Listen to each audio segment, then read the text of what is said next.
Alô, alô. Pessoal, bom dia.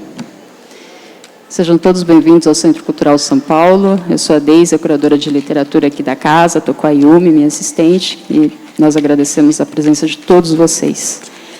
A gente está entrando já na reta final, né, desse ano, desse ciclo de palestras, essa é a sexta, teremos mais 3 encontros. Queria chamar a atenção de vocês para o fato de que agora, no comecinho de novembro, a gente vai ter uma programação especial sobre Guimarães Rosa. Inclusive, a conferência de abertura vai ser com a professora Yudi Rosenbaum, que também estará conosco no dia 18 de novembro, fazendo a palestra do Sagarana. Então, acompanhem pelos sites, pelas redes sociais, pelos nossos cartazes, acerca dessa programação do Guimarães, que acredito que possa interessar a vocês. A palestra de hoje é sobre o livro Minha Vida de Menina, de Helena Morley, e, para isso, nós convidamos o professor Marcos Flamínio Pérez, graduado, mestrado e doutorado na USP, atuando, sobretudo, nas seguintes áreas: teoria literária e literatura comparada, literatura brasileira e francesa. Professor de literatura brasileira na USP, autor das obras As Minas e a Agulheta, sobre a ficção José de Alencar, e A Fonte Envenenada, sobre a poesia de Gonçalves Dias. Professor, obrigado por aceitar nosso convite. Boa palestra para todos nós.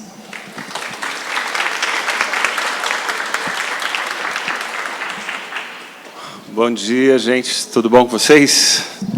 Muito aflitos, imagino, né? Vestibular chegando por aí. Tanto que podia estar mais cheio, na verdade. Acho que muita gente ficou estudando em casa, né? Eu acho que a primeira pergunta que vocês se fazem, né, quando vão estudar para o vestibular, ler os temidos livros que a FUVEST indica, né, todo ano, por que entrou esse livro aqui, né?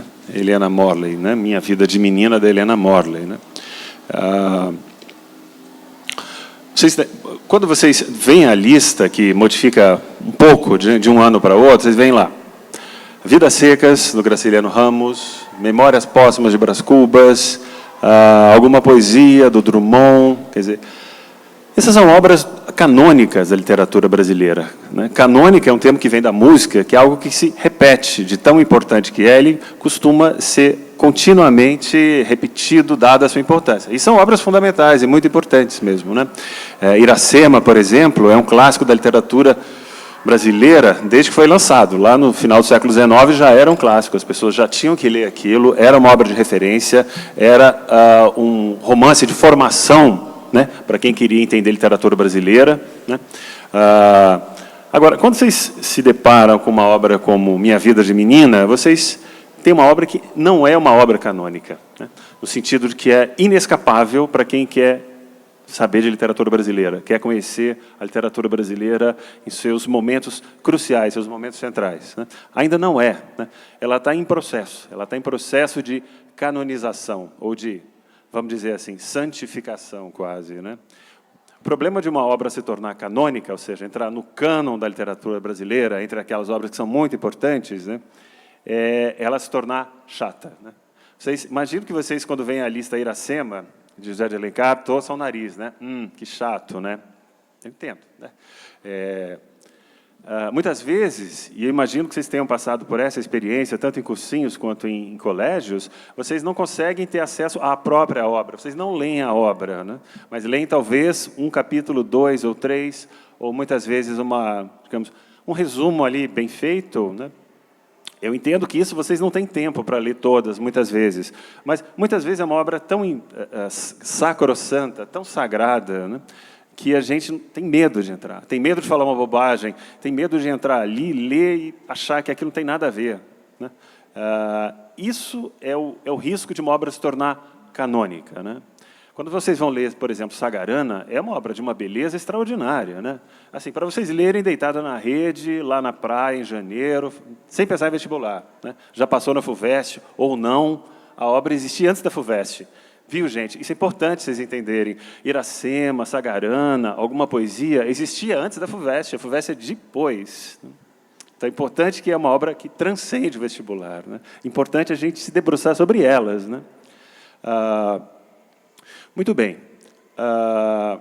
Essa é a razão porque sempre nas minhas aulas, seja na Universidade de São Paulo, seja aqui, né, eu sempre gosto de ler os trechos dos livros. Claro, né, a gente vai ler comentando, destacando os pontos que eu falei. Mas, sem a gente entrar na obra, sem a gente entrar na leitura da obra, acaba não tendo muito sentido isso, né? Fica mais um resumo, mais um professor falando para vocês, resumindo tudo, mascando tudo, né?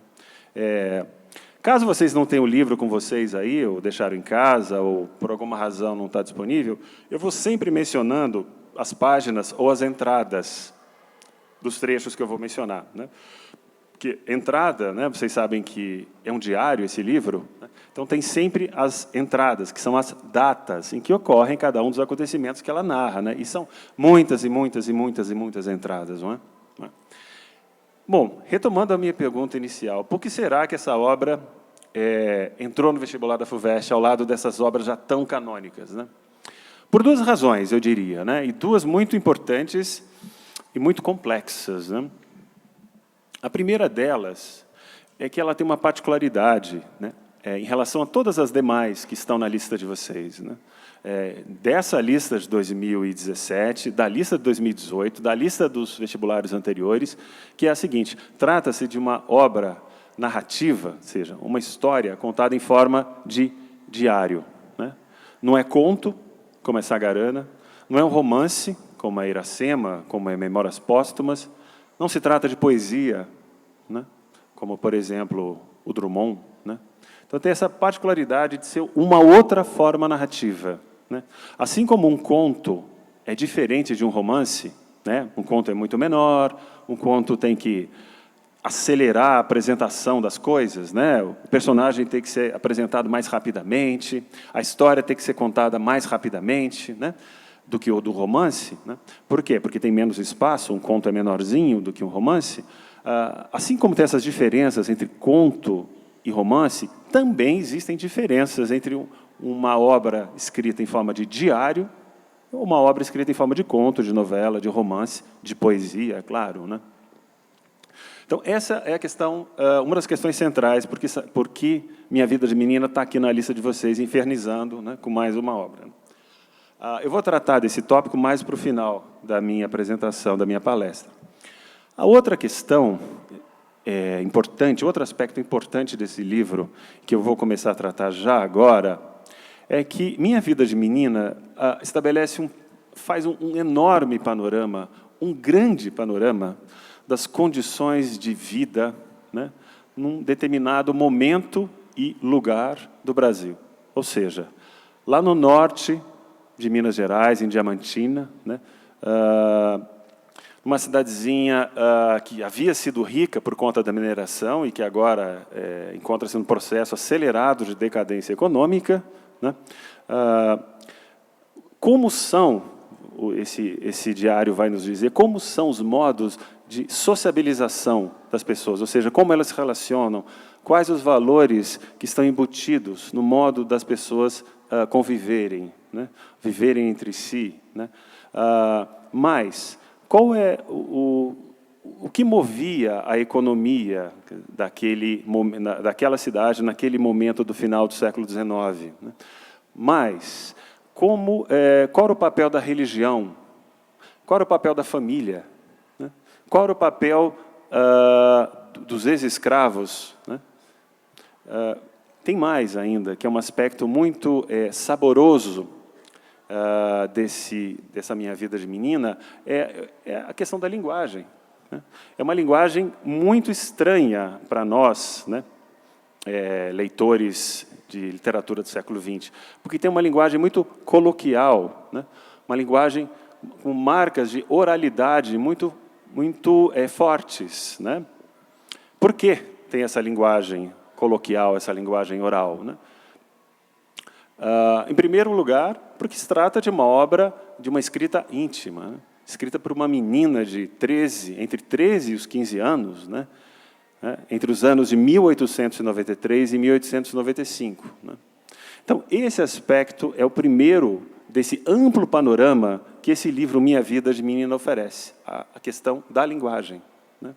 Aliás, foi justamente o aspecto dessa linguagem coloquial, muito brejeira, muito sedutora, que, por exemplo, encantou tanto Guimarães Rosa, né, o grande escritor do século XX, né, ou mesmo Drummond, né, ambos admiravam demais a linguagem dessa obra narrativa que é Minha Vida de Menina, né? Eu cito alguns trechinhos para vocês.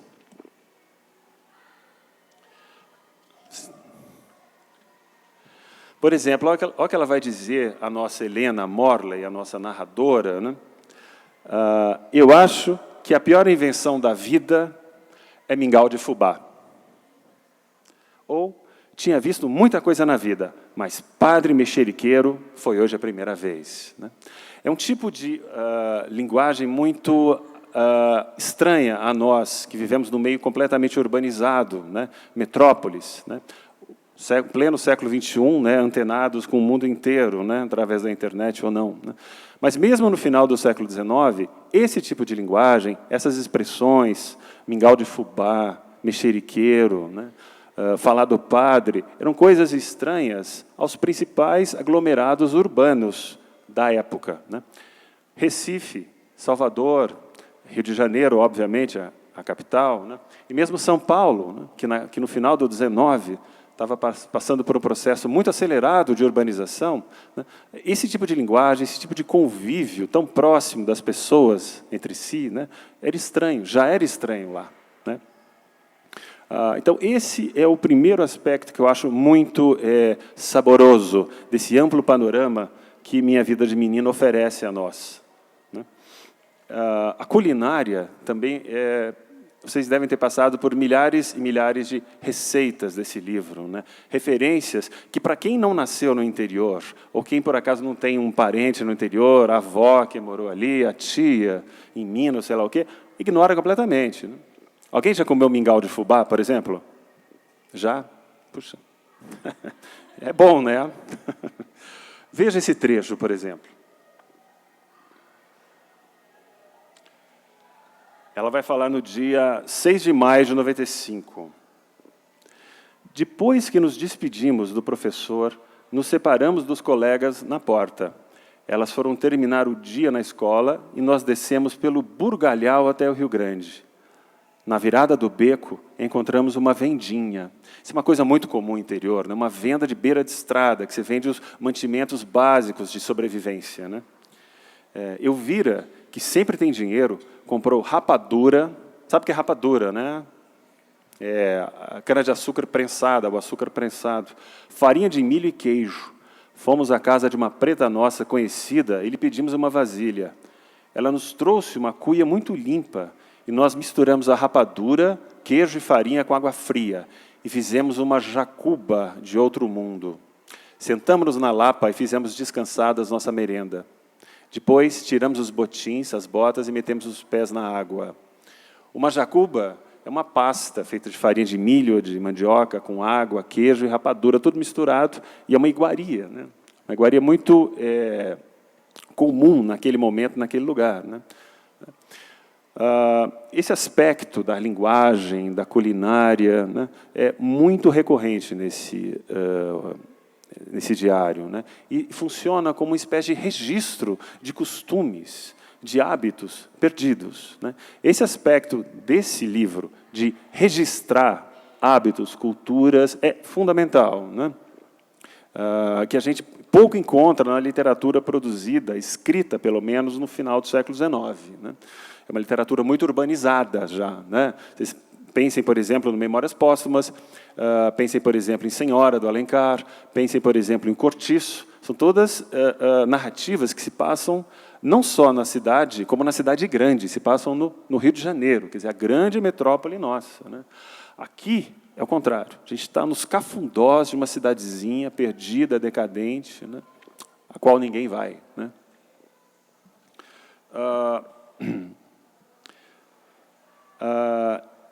Essa polarização, essa oposição entre a cidadezinha profunda, perdida, e a grande metrópole, né, que no Brasil, do período, era o Rio de Janeiro, né, é muito ressaltado também nesse diário, né. Eu vou ler 2 trechinhos.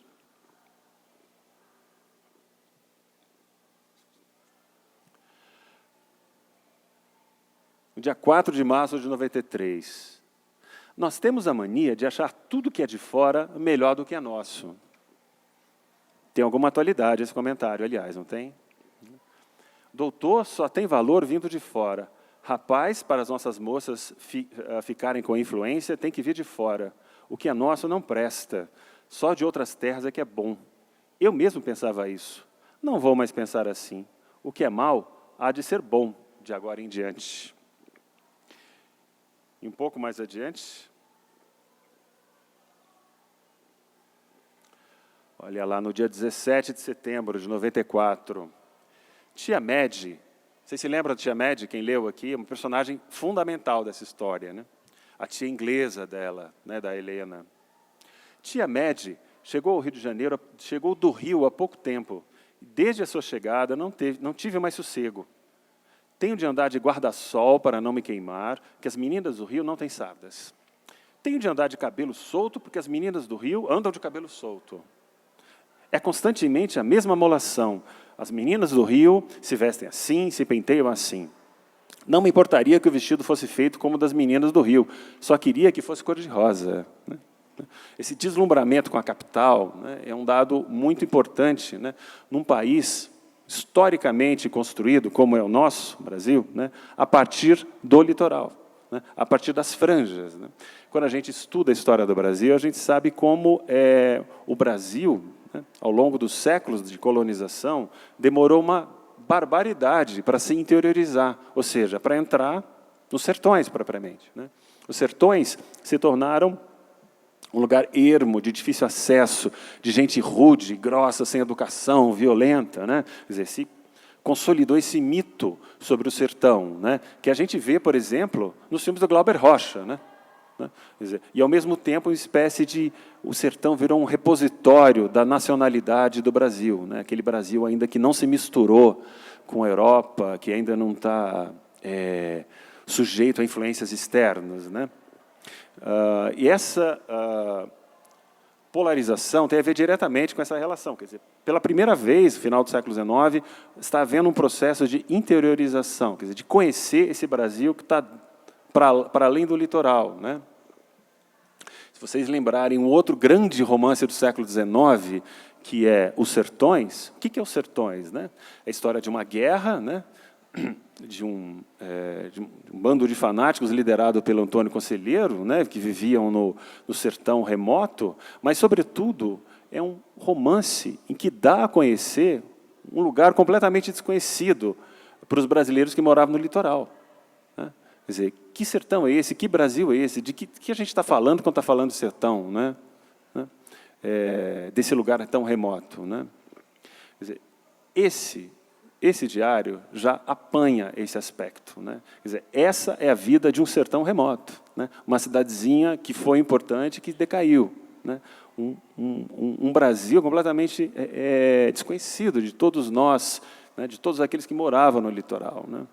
Como eu falei a vocês, romance naquela época, a coisa tinha que acontecer em São Paulo, Rio, sobretudo Rio, né? Ou seja, no grande centro urbano, né, do Brasil da época.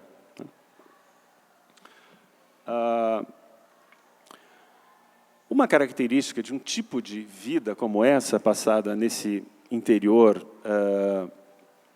profundo, remoto, são as formas de sociabilização, ou seja, como alguém se relaciona com o outro. Né? Obviamente, todos nós gostamos de, aos domingos, comer macarronada na casa da mama, né? Ou coisas do tipo. Né? Quer dizer, a família faz parte ainda, né? Faz parte como algo das nossas formas de sociabilização. No entanto, nessa época, seguindo o livro da Helena Morley, a família era essencial. Toda a forma de sociabilização pública, ou seja, com o outro, era através da família. Né? A família era o meio através do qual se dava a vida pública, né? O que aparentemente é um paradoxo. Né? A vida pública só funcionava através da vida privada. Né?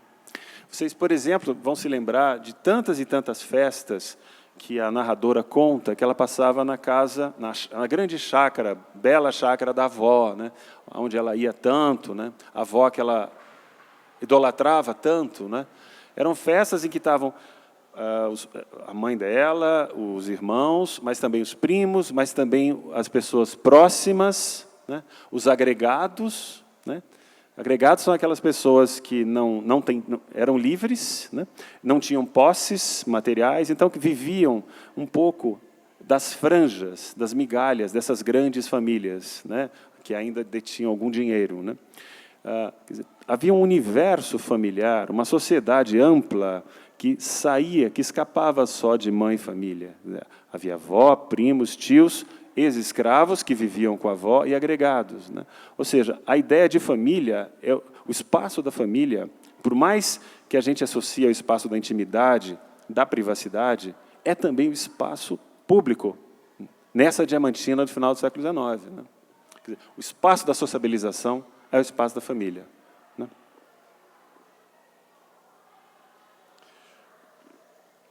Vou ler um trechinho para vocês. Vocês me ouvem bem? Que às vezes eu escapo do microfone.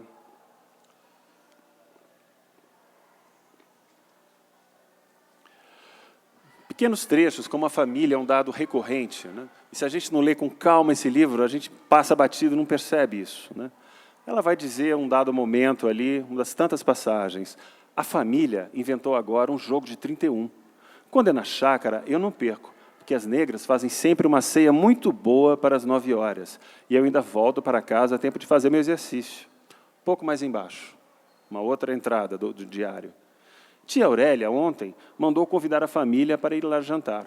Fomos. Era aniversário dela e as famílias quiseram festejar com um teatro. Enfim, e aí tem uma bela descrição de um teatrinho de bonecos ali, né? Difícil imaginar essa cidade diamantina, esse espaço público, é uma cidade, né? Cidade por excelência é um espaço público, em que não seja permeado, as relações não sejam permeadas pelos laços familiares. Ele está presente em todos os momentos, em todos os lugares dessa cidade. Né? Então, o eixo estruturador dessa vida social, dessas formas de sociabilização, é a família. Juntamente com ela, há um outro elemento central, né, nessa sociedade, que seria e é a religião. Né? É claro que o Brasil é um país católico, historicamente católico, sabemos disso, né? Está passando por um processo de reversão, há algumas décadas disso, mas naquele tempo era católico em todos os seus, todas as suas partes, inclusive na metrópole. No entanto, numa cidadezinha como aquela, seguindo o livro da Minha Vida de Menina, ele é essencial. Né? O único espaço em que se dá o convívio de pessoas, o único momento em que as pessoas interagem, que não é no espaço da família, é nas procissões, nas festividades públicas. Né? Ela cita, a gente poderia lembrar de vários e vários momentos de procissões, as mais diversas, destinadas em honra aos mais diversos santos, né, com trajetos diferentes ao longo das ruas da cidade, com estátuas diferentes, com roupas diferentes que as pessoas precisavam usar, mas é sempre a festividade, né, as procissões, né, que pontuavam o espaço externo à família. Né? A religiosidade é muito importante, né? Nessa micro-sociedade de Diamantina em que vive Helena Morley. Né? Junto com isso, tem a ideia muito fomentada, né, pela religião, que é a ideia de superstição. Né? Por exemplo, quando a mãe dela ficou doente, quando a Carolina, a mãe da Helena, ficou doente, uma das receitas que ela adotou para que a mãe sarasse rápido e ficasse bem logo era pôr a vassoura virada atrás da porta e colocar sal no fogo. Não sei se funciona, mas era uma receita adotada na época. Né? Eu vou ler um pequeno trecho de uma festa do divino, a festa mais importante que havia.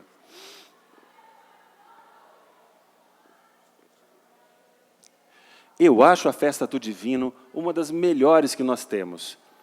Isso da música, levar 9 dias, indo a todas as casas buscar, debaixo da bandeira, as pessoas que fazem promessas, alegra a cidade muitos dias seguidos. Há 3 anos seguidos que eu não deixo de levar cera debaixo da bandeira. Vovó faz promessa todo ano, e quando chega a festa do Divino, eu ganho um vestido novo para levar à cesta.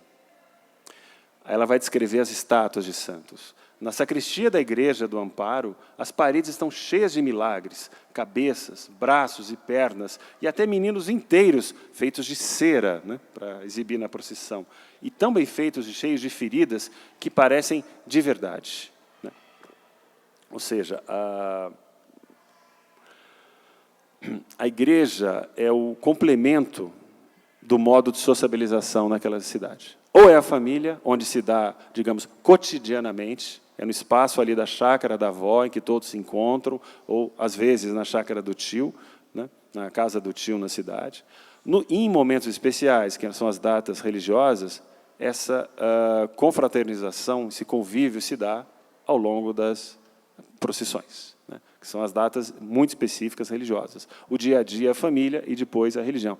Esse eixo fortemente integrado, fortemente agregado um ao outro, é o que constitui a vida daquela pequena cidade. Né? Tanto que o padre Neves, né, que a nossa Helena teme tanto, né, é um frequentador assíduo ali da casa, da chácara da avó. Né? Ele está ali frequentando o tempo inteiro, né? Passa do espaço religioso da igreja para o espaço da família, e elas todas vão à igreja, a avó sempre vai à igreja. Ou seja, é um eixo em qual se estrutura toda essa vida, família e, em segundo lugar, igreja. Né? O medo é uma forma de contenção. Né? Eu vou ler uma passagem muito impactante, engraçada. Alguém de vocês já assistiu ao filme? Eu vou passar no finalzinho, ainda dando tempo, uns 10 minutos iniciais para a gente fazer alguns comentários. E essa cena que eu vou ler está na abertura do filme. Vocês devem se lembrar, quem já viu, mas nós vamos rever.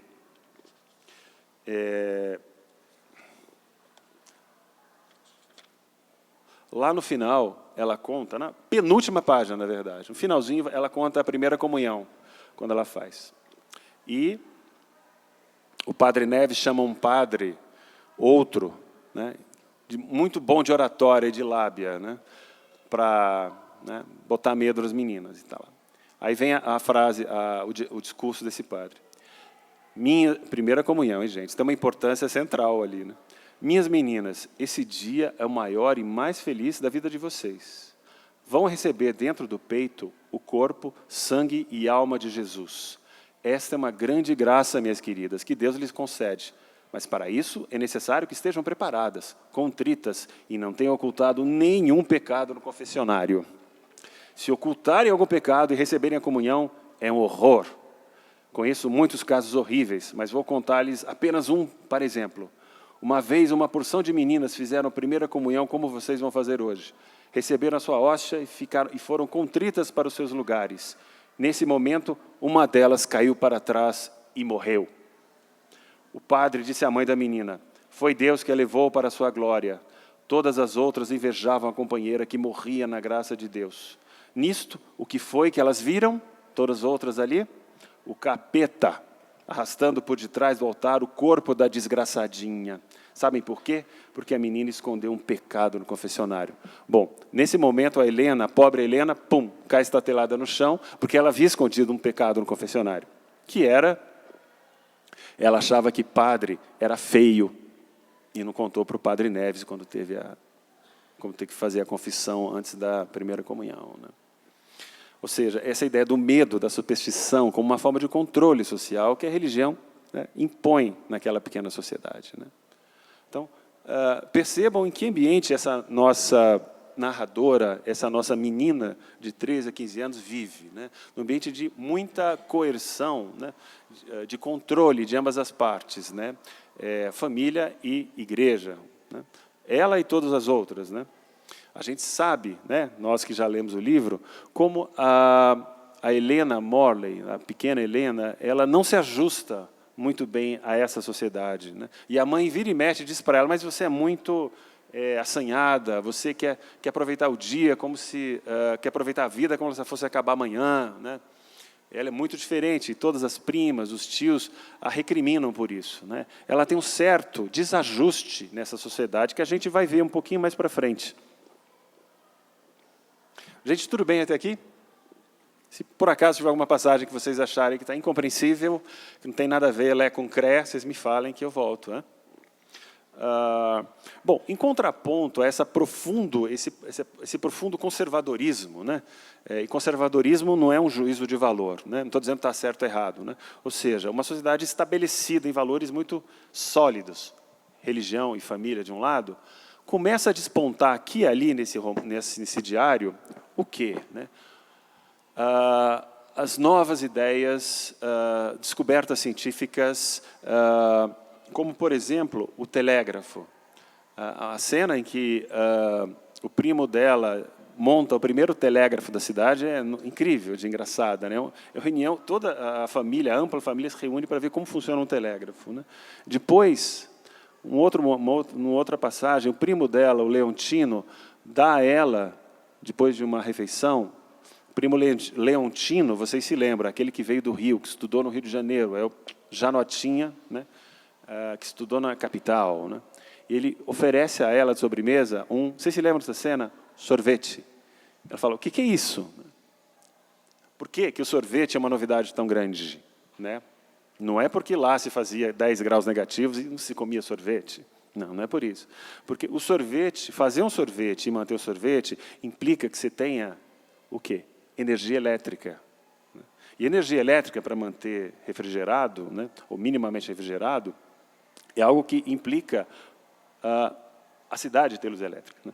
E Diamantina não tinha luz elétrica, não tinha água encanada, né? Não tinha rua asfaltada. Então, uma iguaria, né? Uma situação aparentemente banal desse livro, que ela se encantar com aquela coisa nova, uma sobremesa gelada, né? Diz muito sobre o momento que eles estavam vivendo, né? E como essas novas tecnologias, essas novidades, né, estavam avançando, né, chegando ali nas franjas do Brasil, lá no litoral, lá no Rio, né, de onde veio o primo, né, assim como o telégrafo era uma coisa que já tinha lá e estava começando a chegar como uma grande novidade, né. As novas ideias, né, o final do século XIX foi um período da história, né, grávido. Esse termo é esquisito, mas funciona. Grávido de novas ideias, ou seja, repleto de novas ideias, né? Entre elas, que vocês já viram e ouviram falar, o tal darwinismo, né? Como diz ela, como ela vai dizer aqui, a Helena, de uma forma muito singela, ela vai se confessar para o Padre Neves e fala, Padre Neves, o primo Leontino me falou que o homem vem do macaco. Não é? Isso é uma tremenda novidade. Quer dizer, a gente, em todos os níveis, do ponto de vista da tecnologia, telégrafo, a luz elétrica, né, do sorvete, assim como no campo do debate intelectual, essa pequena sociedade entranhada no duo, né, família, religião, está sendo invadida, está sendo penetrada por novidades, né? Isso é muito importante, né? E a nossa Helena, né, com seus 13, 15 anos, ela é muito receptiva às novidades que estão acontecendo, né? Se a gente tem o livro na cabeça, né, nós que já o lemos, e contrasta com o primo, com o irmão, o Renato, com a irmãzinha, a Luizinha, com os demais primos, com os tios, todos ali são muito, né, se ajustam muito bem àquele meio em que nasceram e em que vivem. Ela não. Ela tem um incômodo, tem um desajuste naquele meio social em que ela está inserida, né?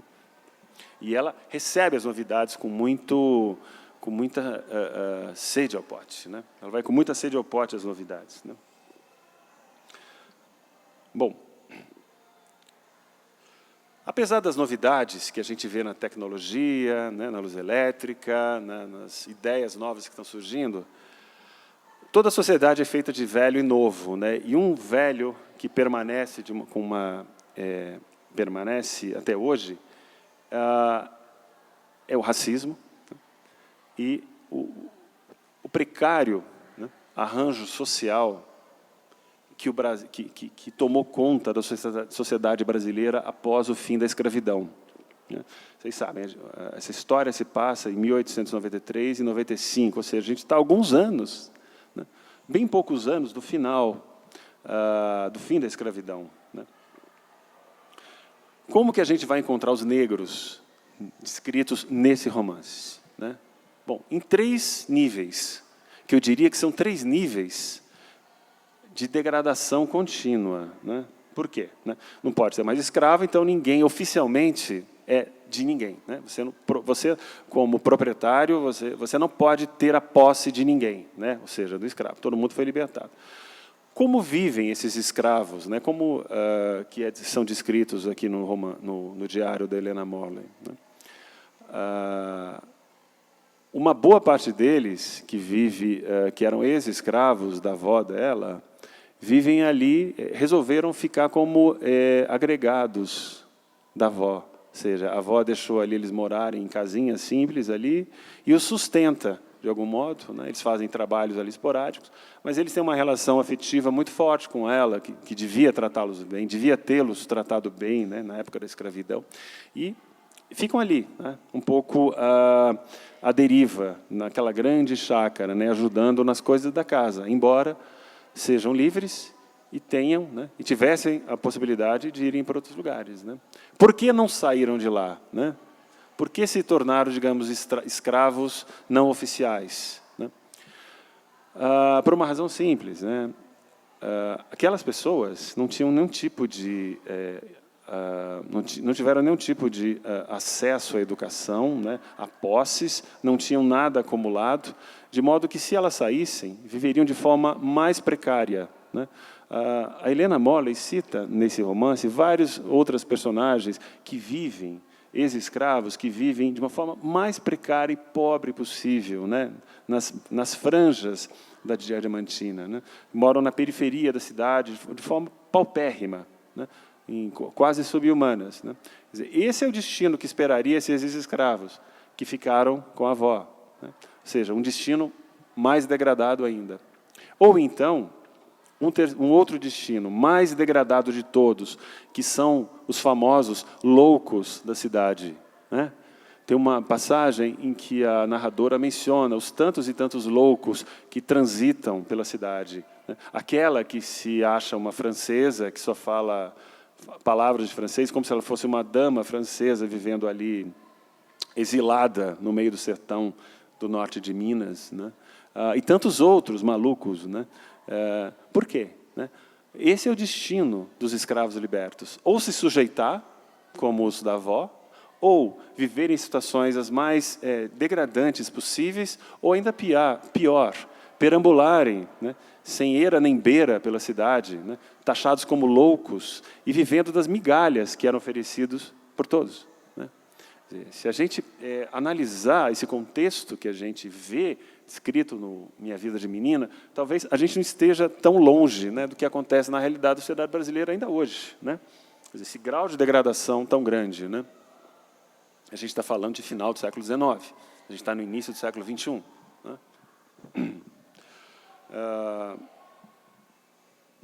Esse aspecto, para quem viu o filme, esse é um aspecto, o aspecto do racismo, que vai ser muito acentuado no filme. Talvez até mais do que no romance, do que no diário da Helena Morley, do que no livro, propriamente, né? Esse aspecto vai ser muito acentuado. Muito bem. Esse modo estranho, né, que a sociedade brasileira, esse arranjo social, né, que eu acabei de falar, tão precário da sociedade brasileira, seria visto de uma forma muito esquisita pelo pai dela, né? Vocês se recordam? O pai dela era um inglês, né? Como tantos ingleses, né, que vieram ao Brasil no final do XVIII, início do século XIX, por conta das minas. As minas, Minas Gerais, vocês sabem que leva esse nome por conta das minas, né?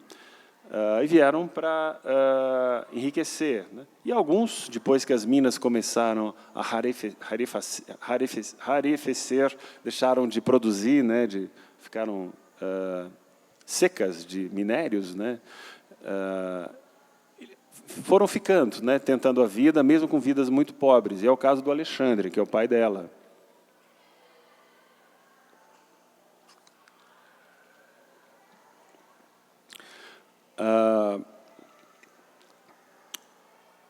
Esse é um aspecto muito importante se a gente coloca esse livro no pano de fundo da história brasileira do século XIX, né, que é a presença dos ingleses no Brasil, né. Como eu disse, muitos vieram para fazer fortuna nas minas, muitos não fizeram e foram empobrecendo, como é o caso do pai dela. Agora, a Inglaterra, né, foi um país essencial para a nossa história brasileira, né, porque lá desde o começo do século XIX, com a vinda da família real, né, vamos relembrar um pouco de história, né, por conta do bloqueio continental que Napoleão estabeleceu, a Inglaterra bancou a vinda da frota do Dom João para cá, para o Brasil, né, onde transpôs a corte para cá, e, a partir daí, passou a ter uma influência enorme do ponto de vista econômico, financeiro, né, a abertura dos portos, né, a própria escravidão, vocês sabem, ela ocorreu não só por uma questão de valores, de princípios, né, humanitários, né, também houve isso, mas porque houve uma pressão muito grande por parte dos ingleses, né, para que ela fosse extinta, de modo que houvesse um grande mercado consumidor, né. Quando você tem escravos, você não tem pessoas que recebem salário, por menor que seja, que possam consumir, comprar produtos. Ora, o mercado brasileiro da época era totalmente abastecido pelos ingleses, né? Então, os ingleses tinham interesse direto, economicamente falando, no fim da escravidão, né? E foi isso que aconteceu, né?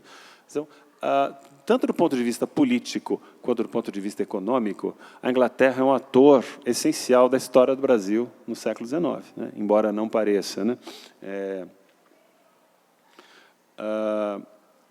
Vocês já ouviram falar do Gilberto Freire, que imagino, que seja talvez o nosso um dos grandes intérpretes, né, do nosso passado colonial. Livros muito importantes que vocês já viram mencionados por ali, que é Sobrados e Mucambos, e, sobretudo, Casagrande Senzala, né, que virou uma expressão já, né, que extrapola o livro, né? A gente usa isso o tempo inteiro como se fosse uma definição da polarização entre ricos e pobres no Brasil, entre exploradores e explorados, né? Casagrande de um lado, Senzala de outro, né? Quer dizer, é um pensador essencial da nossa cultura, né? Mas Gilberto Freire também, ele estudou nos Estados Unidos nos anos 10, nos anos 20, e se tornou um anglófono, né? Ou seja, um apreciador da cultura anglo-saxã, né?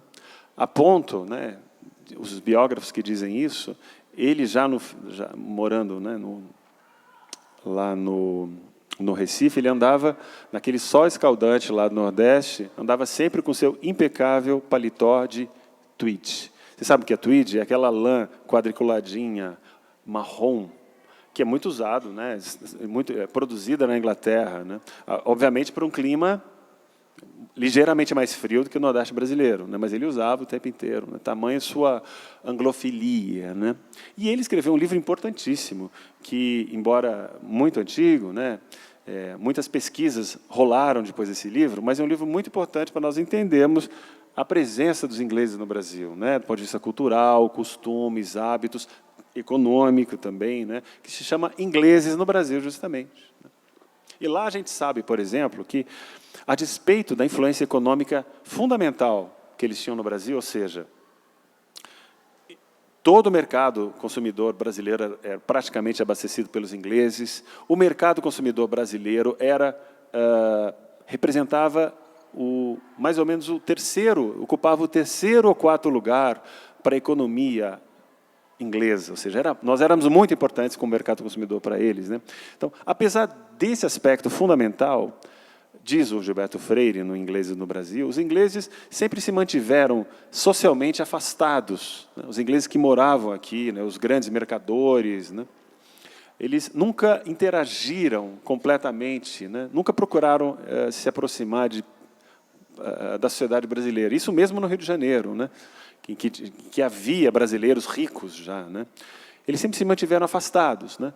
Diferentemente dos franceses, né, que se aproximavam mais, né? Os ingleses, por exemplo, diz o Gilberto Freire, Ao invés de morarem no centro do Rio de Janeiro ou do Recife, por exemplo, eles preferiam morar em lugares mais afastados, em bairros mais afastados, né? De modo que eles se preservassem do convívio, né, da cidade grande, né, do miolo da cidade, das regiões centrais das cidades, e ficassem próximos uns dos outros, né? Ao mesmo tempo, eles apreciavam muito o cultivo dos jardins, né, o gosto pela jardinagem. Então, nesses lugares, eles poderiam construir casas maiores em que eles cultivassem os jardins. Eles gostavam disso, né? Eles tinham seu próprio hospital no Rio de Janeiro, né? Se eles ficassem doentes, se eles, de algum modo, ali precisassem de um tratamento mais demorado, eles iam para o hospital dos ingleses, né? Isso em Recife, isso no Rio de Janeiro. Quer dizer, era uma separação ali quase total da dinâmica social da vida brasileira, né? Quer dizer, isso não havia, né? Eu estou fazendo esse pequeno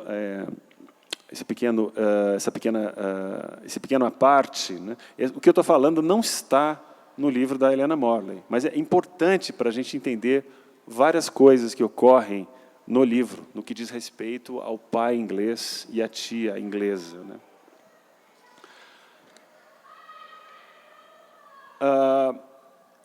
Havia dois aspectos que o pai e o pai dela e a tia dela ressaltam o tempo inteiro, e que tem a ver com esse modo inglês de ver as coisas, né?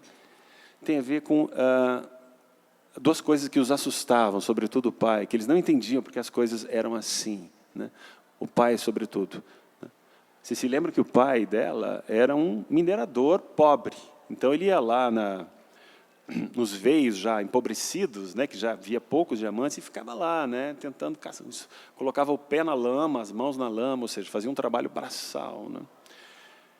E esse aspecto da desvalorização do trabalho na sociedade, daquela diamantinazinha, né, impactava demais o pai, né? O pai não conseguia entender por que essa desvalorização tão grande do trabalho, né? O outro aspecto muito importante que o pai ressaltava o tempo inteiro era a questão da religião, né? Por que a religião também o impactava, né? Por que esses dois aspectos são importantes, né? Trabalho e religião. Por que isso era causava tanto estranhamento no pai inglês da Helena? Porque não havia escravidão, antes de tudo, na Inglaterra, né? Ao contrário, a Inglaterra se construiu desde o século XVIII, com a Revolução Industrial, a partir da mão de obra de trabalhadores, de operários, né? Vocês podem dizer, e vocês vão ter uma boa dose de razão, que os operários que moravam na Inglaterra no século XVIII e XIX tinham uma vida de quase escravos, né? É verdade, né? Eles tinham uma jornada de trabalho de 14 horas por dia, crianças de 10, 9 anos eram obrigadas a trabalhar, moravam nas periferias das grandes cidades inglesas, Londres, Manchester, Liverpool, onde surgiu o núcleo da Revolução Industrial, em condições precárias, as mais precárias possíveis, né? Assim, com epidemias de todo tipo. No entanto, recebiam um salário, ainda que baixo, mas recebiam, e tinham liberdade de comprar o que quisessem com o trabalho, né? Então, quer dizer, o trabalho fazia parte dessa sociedade, né? E foi o que sustentou, né, a Revolução Industrial Inglesa, né? Quando eles vieram para cá e se depararam com essa desvalorização do trabalho, isso impactou completamente. Por que desvalorização do trabalho? Porque trabalho era coisa de escravo, ponto, não é? Ponto pacífico. O outro aspecto que chamava demais a atenção deles era a questão da religião. Religião católica, né? Predominante não, dominante aqui, né? A ideia da festa, né, da procissão, né, ligada às religiões, a religião católica, era algo que estranhava demais, causava muito estranhamento também ao Alexandre. Por quê, né? Porque a Inglaterra é um país de religião protestante, né, em que a ideia da representação do santo, né, representação de Deus, de Cristo, é algo que não existe, né? O santo não existe, né? A religião católica, ao contrário, né, se vocês entram em qualquer igreja qualquer uma que tiver aqui, a primeira que vocês virem aqui, católica, ou se vocês procurarem na internet as igrejas espanholas, as igrejas romanas, quaisquer uma delas, né, vocês vão ver a pujança da representação, né? Desde as imagens de Nossa Senhora, de Cristo, desde as imagens de tantos santos, tantos apóstolos, são todas carregadíssimas da representação dos santos, das pessoas santificadas, né? Quer dizer, isso não havia numa igreja protestante como a dele, né? Então, essa ideia da força da representação, né, das igrejas católicas é algo estranho para eles, né? Por isso, ele se referiu, né, o Alexandre se referiu, um dado momento, às procissões, né, de que a Helena gostava tanto, né, porque era muito, né, bonito de se ver, né? Ele se referia às procissões de forma pejorativa como um carnaval. E, em um dado momento, ele vai chamar o bispo da região ali de caduco, né? Então, esses aspectos são muito importantes, né, que têm a ver com a origem inglesa dela, né, a desvalorização da religião católica, assim como a incompreensão com a desvalorização do trabalho manual. Por que as pessoas não põem a mão na massa, né? Há um trecho em que ela nos diz, a Helena, né, meu pai diz que na Inglaterra não há negros, e são os brancos que trabalham, né? E mais adiante, eu queria ler uma passagem para vocês que é muito importante, que tem a ver com o modo como o Alexandre foi educar os seus filhos, entre eles a Helena. Vocês devem se lembrar, em vários momentos a Helena fala, nossa, seria horrível se eu não pudesse trabalhar, como as minhas primas, como os meus primos, né? Ou seja, trabalhar no pesado, porque ela lavava, vocês se lembram que ela lavava a roupa no riacho, né? Ela ajudava, limpava a casa, fazia comida. Aí tem uma passagem sobre como o pai, os valores que o pai passou na criação dos filhos, né? No finalzinho do livro, no dia 14 de dezembro, né, 95, meu pai não deixa meus irmãos ficarem sem trabalhar, dizendo que o trabalho só é desonra aqui no Brasil, porque só os escravos é que trabalhavam, e que onde não havia escravos, o trabalho é honroso. Na nossa família, nunca ninguém deixou um filho carregar um embrulho na rua. Quer dizer, na nossa família, está se referindo à família da mãe, que é daqui, né, de 4 costados, a família tradicional do interior de Minas, né? Na nossa família, nunca ninguém deixou um filho carregar um embrulho na rua. Só pensavam em fazê-los doutores. E agora, quer dizer, que não tem mais escravo, como vai ser, né? Percebe como é um modo, um valor, né, a valorização do trabalho como algo digno, positivo, honroso, que está sendo passado para os filhos, né? Quer dizer, não é uma coisa que vai morrer com o pai dela, né? Esses filhos, entre eles a Helena, né, que ela é assim, já é criada dessa maneira, né? Muito bem, a outra personagem de ascendência inglesa, aliás, muito importante, é a famosa tia Madge, né? Vocês se lembram dela, né? Que aborrecia o tempo inteiro a Helena com aquelas aulas de bom comportamento, de postura à mesa, de como se sentar à mesa. Por exemplo, assim não se senta à mesa, né? Se senta com o cotovelo, quer dizer, uma falta de elegância muito grande, né? Se senta assim, né?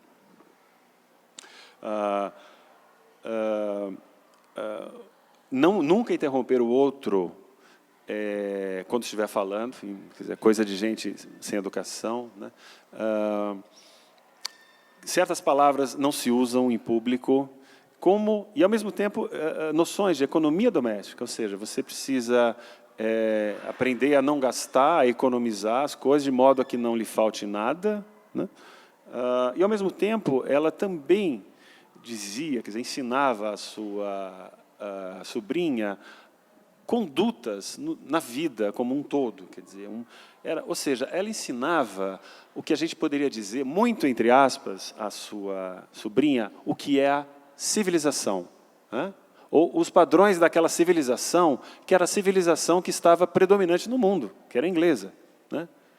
Quando a gente fala da Inglaterra no século XIX, a gente está falando do termo que eles usavam, que era o império onde o sol não se põe. Por quê? Porque tinham colônias, né? Tinham colônias ou ex-colônias inglesas, desde a América até o extremo da Ásia. Ou seja, em algum momento o sol estava brilhando. Em alguns dos lugares, né, por isso o Império que o Sol não se põe. Né? Então, quer dizer, esse era o padrão de civilização a ser seguido. Esse era o modo, né, como se comportar à mesa. Quer dizer, a civilização a seguir é essa agora que eu estou te explicando, né, dizia a tia Média. Não esse onde você vive. Né, esse já foi. Né? A avó, né, era uma grande entusiasta da tia Média. Vocês se lembram? Né? Tem uma passagenzinha aqui, em que a avó diz para Helena, então ontem você jantou com sua tia Média. Gosto disso. Você só pode lucrar na companhia dela. Né?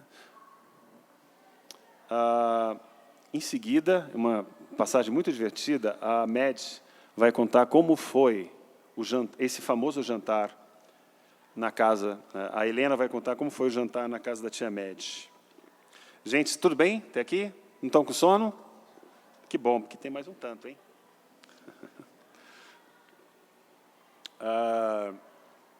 Aí pergunta a avó, o que é que ela te ensinou ontem? Né? Ou seja, ensinar, formar, né?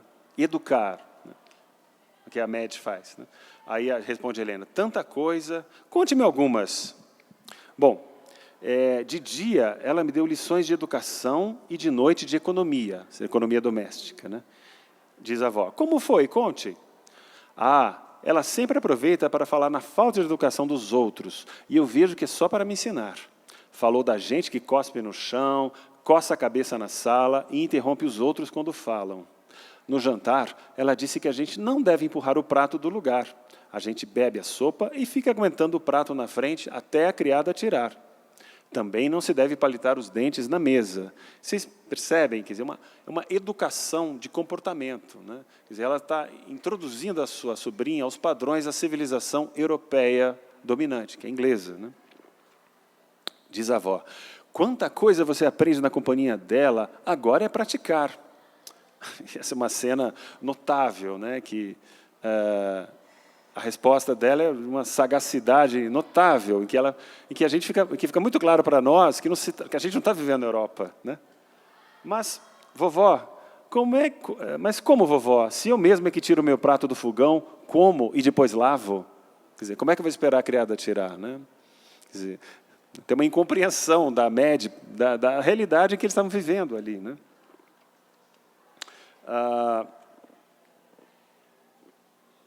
Uma outra passagem em que a Helena vai se queixar da tia Média, das lições que ela deu. No 1º de junho de 93, curtinha. Eu fui acabando de aprender a ler e tia Média, que só acha bom o que é inglês, arranjou o livro O Poder da Vontade. Sei lá que livro é esse, mas vocês são capazes de imaginar a partir do título. E me fez ler para ela ouvir. Acabado este livro, deu-me outro, O Caráter. Quer dizer, como formar um caráter. Né? Eu tinha de ler e contar-lhe tudo tim-tim por tim-tim.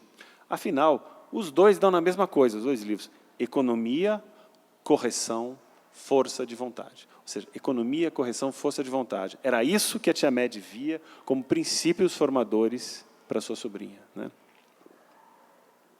Coisas que a avó apreciava. Vocês devem estar perguntando, bom, e essa tia Média aí,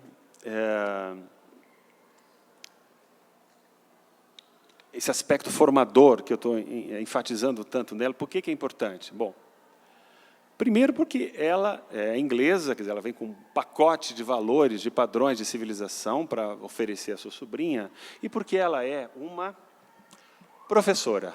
Vocês se recordam disso?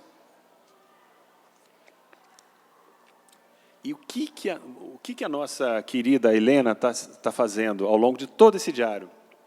Que a atormenta, que ela não gosta de fazer. Né? Ela gosta de festa, gosta de comer jucuba, gosta de brincar de tudo, mas ela não gosta de ir à escola, não é? A escola normal é uma espécie de fantasma para ela. Né? Ela desenvolve vários tipos de cola, de modo que ela não precisa estudar. Porque para que estudar? Né?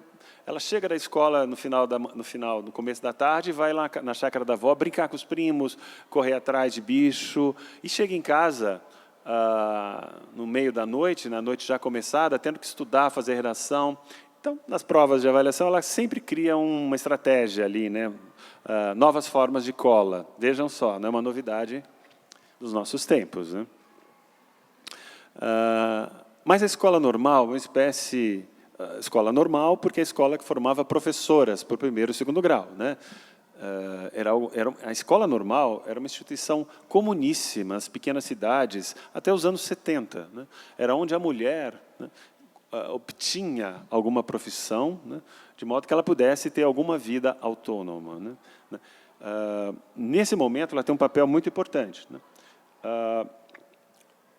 A imagem da escola, né, é uma imagem que vai entrar com alguma força na literatura brasileira, né?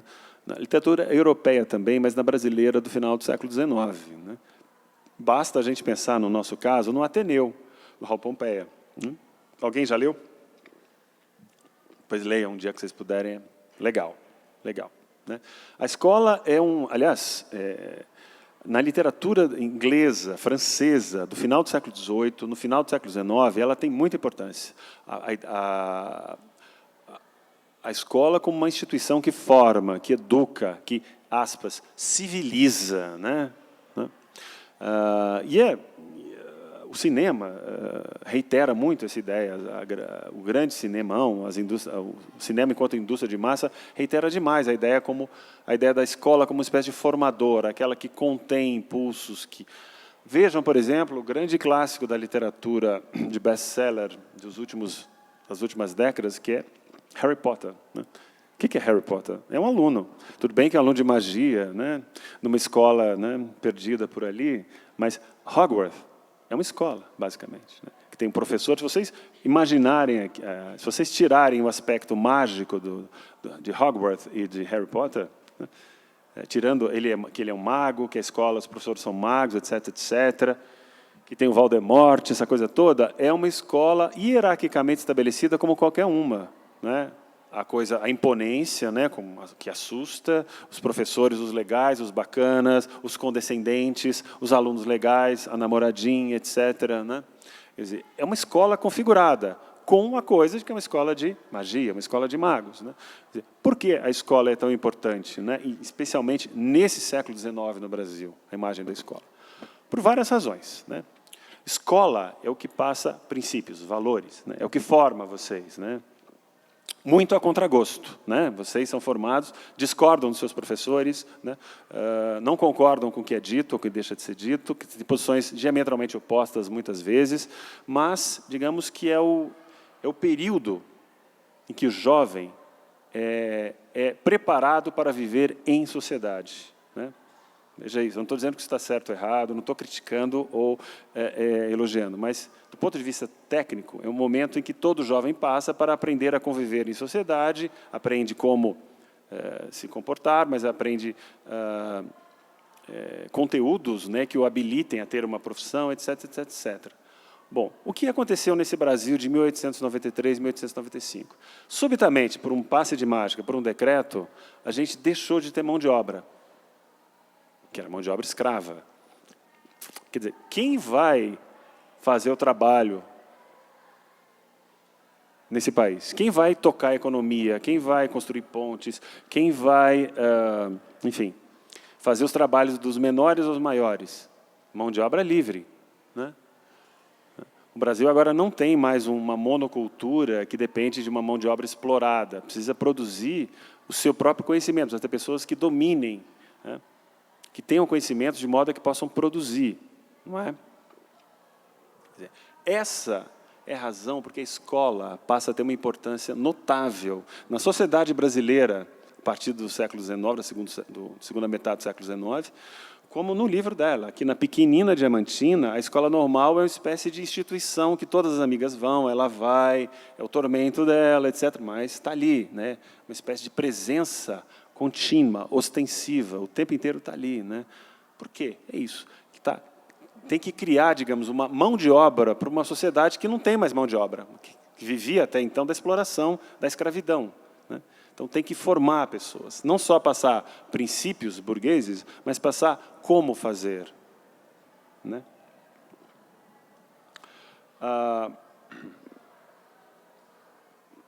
Ou seja, a educação, o ensino, passava a ser, para essa sociedade agora, sem escravidão, que era o Brasil, passava a ter uma função estratégica para o crescimento da economia brasileira, né? Para a sociedade continuar funcionando, né? Agora você teria que ter uma mão de obra que era mais, vamos dizer o termo da moda, qualificada, né? Então a escola passa a ser essencial, né? Ainda que ela diga em vários momentos, para que eu vou aprender esse monte de coisa para ensinar aluno burro? Né? Ela usa esse termo, né? Aluno burro que não sabe nada, não sabe nem escrever nada, que não sabe nada. Tá? Mas, enfim, esse era um processo que estava se iniciando ali, dali a importância que a escola normal tinha na vida dessas meninas e dessa menina, né? Um outro aspecto importantíssimo ligado à escola, né, ou à educação, que está na literatura europeia desse período também, não só na minha vida de menina,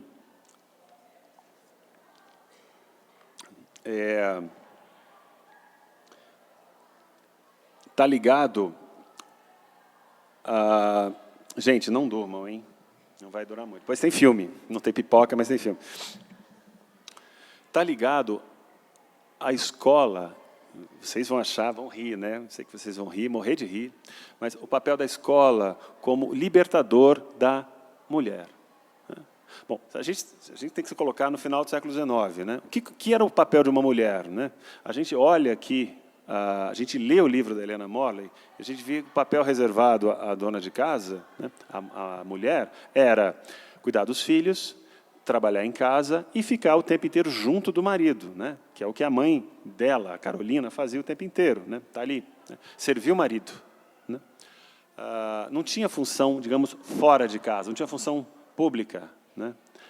A escola e a escola normal, que é o que a gente está tratando aqui, habilita ou fornece uma profissão à mulher, né? É a primeira profissão reconhecida em que a mulher pode ter a sua própria renda, ou seja, não depende do marido para sobreviver, né? Que era a configuração da família e da economia até então, né?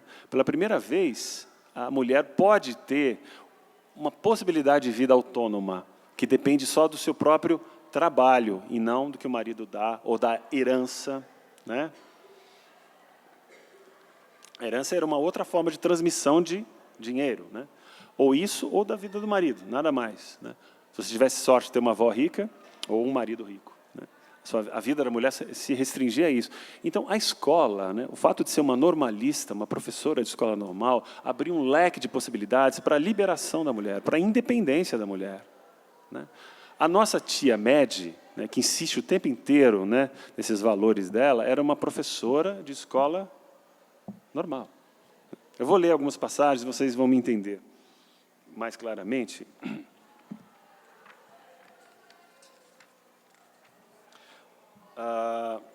Lá no dia 5 de agosto de 93, bom, estou convencida de que se vovó dirigisse o dinheiro dela, nós não passaríamos necessidade. E mamãe e meu pai não ficariam tão amofinados como ficam às vezes, por falta de um pedaço de papel sujo, a que a gente tem de dar maior valor do que a muita coisa boa na vida, ou seja, dinheiro, né? Meu pai vive sempre esperando dar num cascalho rico e descobrir um grande diamante, né? Mas é só esperança. Esperança toda a vida. Quando ele dá no lavrado, como desta vez, lá se vai todo o dinheiro e ainda fica devendo. Ou seja, quando ele não acha nada, fica com as dívidas, né? Aí ela diz, tirando meu título de normalista, ou seja, quando tirar meu título de normalista, sei que tudo vai melhorar, pois irei até para o fim do mundo dar minha escola. Já fiz meus planos, tão bem assentadinhos, que até poderemos guardar dinheiro. Mas deixar meu pai nesta peleja, furando a terra à espera de diamantes que não aparecem, é que não deixarei, né? Vocês percebam como ela tem essa noção muito clara de que isso vai dar independência a ela e também à família dela, né? Ela vai poder ajudar o pai. Mais adiante, no finalzinho, isso fica muito claro. Lá no dia 15 de agosto de 95, estamos no final do livro, né? Ela diz, né? A cena é o seguinte: a tia Mad pediu para ela, que estava estudando para ser professora, substituí-la alguns dias na escola que ela dá. E foi um desastre, porque os alunos aprontaram tudo que tinham direito, né? Enfim, abusaram dela mesma, né? Então ela saiu chorando e falou: tia Mad, não posso ser professora, nunca vou dar certo em sala de aula. A tia Mad deu-lhe uma bela descompostura, né? E falou assim: ela disse para a tia Mad: não é, tia Mad, é que eu não dou para a mestra. Foi Deus que fez acontecer isso para eu saber e procurar outro meio de vida. Já estive pensando, vou fazer quitanda, né? Vender frutas, verdura. Como assim a generosa? E aí ela responde: generosa? Você tem de ser professora, e boa professora. Veja o nosso exemplo, meu e de Quequeta. Quequeta é uma outra professora normalista. Veja o meu exemplo, meu e de Quequeta, que estudamos já de alguma idade. Tínhamos perto de 40 anos. E hoje vivemos independentes. Esse é um termo-chave, né? Esse é um termo-chave de um valor que a Mad está passando para ela. Você precisa trabalhar, você precisa ter seu próprio sustento para se tornar uma mulher independente. A tia Mad, a inglesa tia Mad, que vive do seu próprio trabalho, do seu próprio suor, digamos assim, é alguém completamente fora da curva naquela sociedade, né? Lembrem vocês quantas pessoas ali não estão, quantas mulheres que não aparecem nesse diário tão longo, né? Tantas e tantas e tantas, e todas vivem disso, né? Ou de esmola, ou de arrumar a casa e aguardar o marido, né? Ela é o ponto completamente fora da curva, a tia Mad. Não está aqui nesse livro, mas se vocês puxarem para a história dos movimentos de libertação femininos, um dos primeiros e mais importantes ocorreu justamente na Inglaterra, na segunda metade do século XIX, que passou a se chamar das sufragetes, porque elas queriam sufrágio para poderem votar. Grosso modo, pediam a autonomia, né, e a libertação da mulher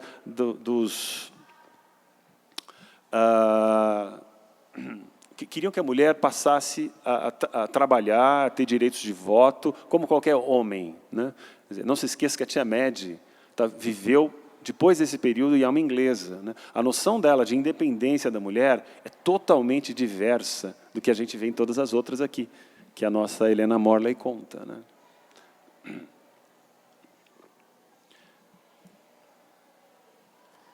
Tudo bem, gente? Está aqui?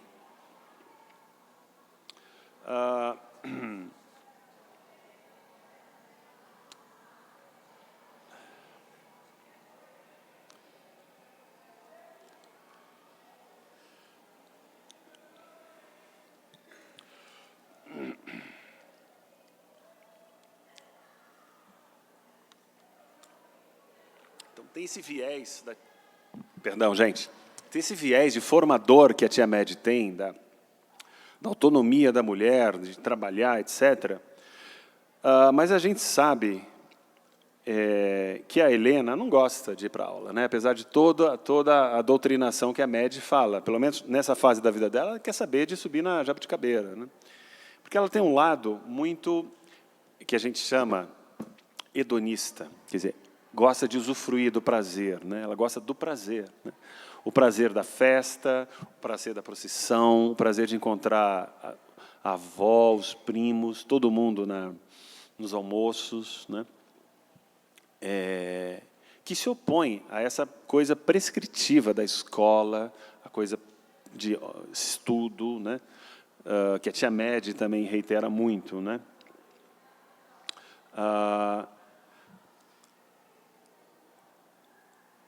Eu estou dizendo isso porque a gente não pode dizer, não vão vocês escrever lá na redação que a Helena, como diz o pai dela chamou, é uma inglesinha perfeita. Ela não é uma inglesinha perfeita, embora o pai gostaria que ela fosse, porque ela tem esse lado, assim, digamos, libertário para uma mulher, né, vivendo no sertão no século XIX, sem dúvida, né, da autonomia, da independência. Ela sabe que isso é importante, mas tem um outro lado que é o lado, digamos, do prazer, né? De gozar o prazer, né? Ou seja, ela não é uma inglesinha perfeita, ela é uma personagem muito rica, que traz elementos dos dois lados. A coisa muito brasileira de usufruir do prazer, né, daquela sociedade, né, de comer muito bem, ela adora comer. Né? O tempo inteiro ela está falando em comida, no pêssego que eu consegui, que o pêssego que alguém me deu, nas frutas. Né? O tempo inteiro ela é uma glutona. Né? Adora correr, brincar, pular. Né? E tem esse outro lado, que vem da matriz, né, da fonte da tia inglesa, que é o lado prescritivo, da ordem, do estudo, da formação para você se tornar alguém autônomo, alguém independente. Né?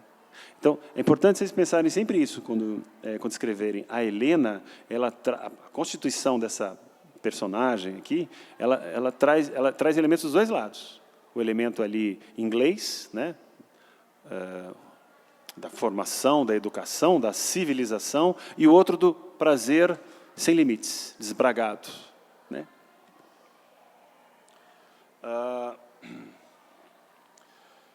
Muito bem, gente. Eu só vou resumir essas questões todas. Né? Não sei se vocês recordam, quando eu abri a aula, eu estava dizendo que tem dois aspectos importantíssimos, né, desse livro que o levaram, imagino eu, a entrar na lista da FUVEST, embora não tenha sido eu que tenha escolhido. Mas era o amplo panorama que o Diário de Helena Molley oferece de uma pequena sociedade, né, no norte de Minas, no final do século XIX. Né? Eu vou resumir todos os aspectos que eu acabei de falar. A linguagem oral, né? Isso é um resumo do que eu já falei. A linguagem oral, essa polarização entre a província, né, e a capital, né? A família e a religião como o eixo, né, em que se assenta os modos de sociabilização, ou em que se assenta a vida social. Né? Família de um lado e religião do outro. Ao mesmo tempo, ela dispõe, a Helena, de uma visão crítica, né, desse meio em que ela vive, da religião, né, da desvalorização da mão de obra por conta da escravidão. Né. O outro aspecto importante desse amplo panorama que o Diário de Helena Molley nos oferece é a função da escola como transmissão de valores e libertação para da mulher. Né. Tá? Alguma dúvida, gente, disso aqui? Então, esse é, digamos, a síntese desse amplo panorama, né, riquíssimo que o Diário de Helena Molley oferece. Eu quis pontuar muito nas leituras, lendo trechinhos, porque ele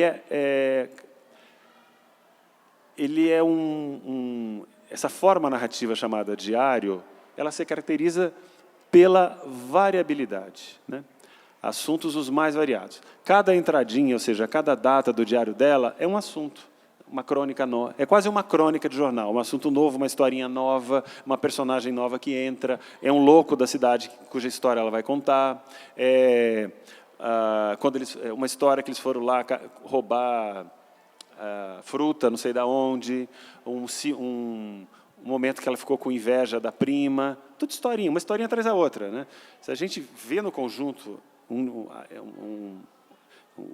essa forma diário, né, que é isso aqui, né, o diário Minha Vida de Menina, ele é feito de uma enorme variação de assuntos, o tempo inteiro. Né? E esse é o segundo assunto importante, o segundo aspecto muito importante desse A Vida de Menina, a forma diário. Né? O que é uma forma diário? Que eu chamo forma diário. Tem a forma romance, tem a forma conto, tem a forma novela, tem a forma poesia, tem uma forma diário. Ela é uma história contada, narrada, né?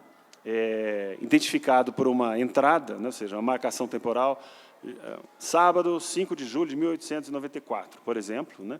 Contada por um eu. Né? Estou contando a minha intimidade. Né? Esse eu não tem compromisso, né, nenhum em contar uma história com começo, meio e fim. Né? Ele não está contando a história, por exemplo... Vocês lembram Sagarana? Né? A Hora e a Vez de Augusto Matraga, que é, o conto mais espetacular desse livro, né? Em que conta a história do Augusto Matraga, como ele era um matador, que foi quase morto, se recuperou através da religião, foi criado por um preto velho ali, se tornou um peregrino e um fiel que não queria mais luta, até que ele acaba, no final, encontrando um outro valentão, seu Joãozinho bem, e tem um duelo final. Quer dizer, tem uma história com começo, meio e fim. Né? Um diário não tem essa obrigação. É uma série de historinhas que vêm e vão, meio aleatoriamente, meio espontaneamente. Né? Parece que é tudo muito espontâneo. Né? Você quer ver, sentei aqui e comecei a escrever. Né? Essa é a forma de diário. Alguém de vocês já teve diário na vida? A internet, as redes sociais permitem criar uma espécie de diário. Os blogs, né, podem funcionar como uma espécie de diário. Né? Digamos que é uma forma contemporânea e tecnológica de diário. Né? Só que não é íntimo, é lido para todo mundo. Né? Muito bem.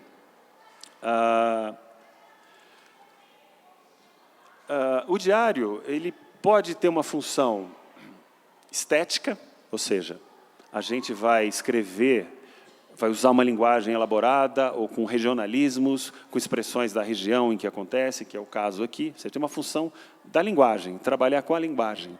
Como eu disse, é o que o Guimarães Rosa apreciava tanto nesse diário da Helena Molley. Né? Tem também, né, uma função de preservar a memória coletiva. Né?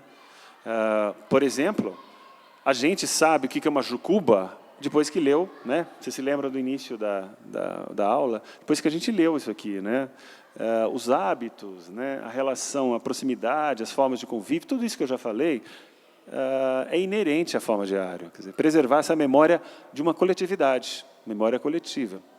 E também preservar a memória de quem está contando, quer dizer, do indivíduo, da Helena Molley, né? Das angústias, das ansiedades, das injustiças que ela vê no mundo, não é?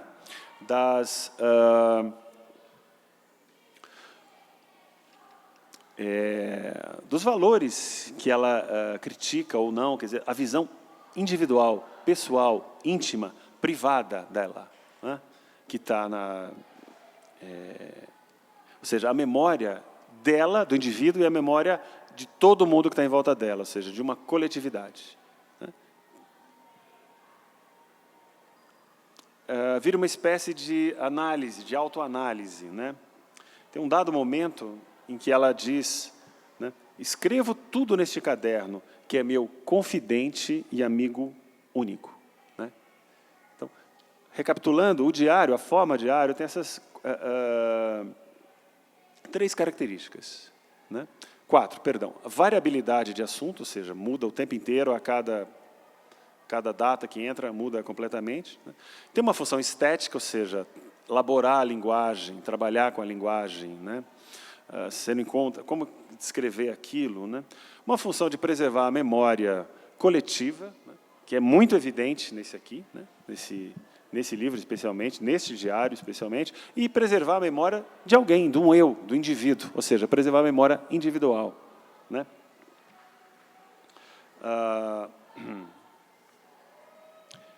Tudo bem, gente, até aqui? Isso aqui é um pouco de teoria da literatura, mas é importante para a gente avançar e concluir a nossa leitura. Eu vou passar por alto por algumas coisas que eu havia notado.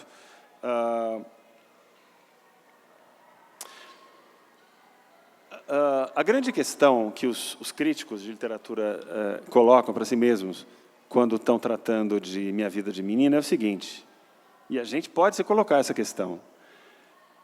A gente sabe que foi publicado só em 1942, faz tempo, né? Mas diz respeito ao final do século XIX. A autora, né, falou, eu encontrei, já velho, encontrei lá os meus escritos, tal, arranjei tudo, e resolvi publicar. Quer dizer, é verdade isso ou não é verdade? Aquela linguagem que ela usa é a linguagem que ela escreveu com 13 anos ou uma linguagem que ela melhorou já depois de velha, né, com quase 60 anos? Né? É ou não é? Né, mais de 60 anos até. Isso a gente nunca vai saber. Né? Quer dizer, essa ideia de verdade, né? Quer dizer, qual que é a verdade? Ela escreveu ali naquela época, melhorou. Bom, se ela escreveu com 13 anos, uau! Né? A gente tem um exemplo aqui de um escritor precoce absolutamente notável, né? Porque é um livro notável. Se ela, de fato, não mexeu, como ela diz... Né? No entanto, a gente precisa estar sempre muito atento quando fala de literatura, né? ou mesmo de filmes, ou mesmo de séries, né? Nada é espontâneo, né? Quer dizer, pode ter alguma coisa espontânea, mas tudo é muito pensado, elaborado. Pode ser muito pensado, elaborado. Por exemplo, esse diário, que aparentemente foi escrito de forma espontânea por uma mini nota, né? A gente, quando para olhar com calma ali, a gente descobre que, na verdade, o ano de início dele...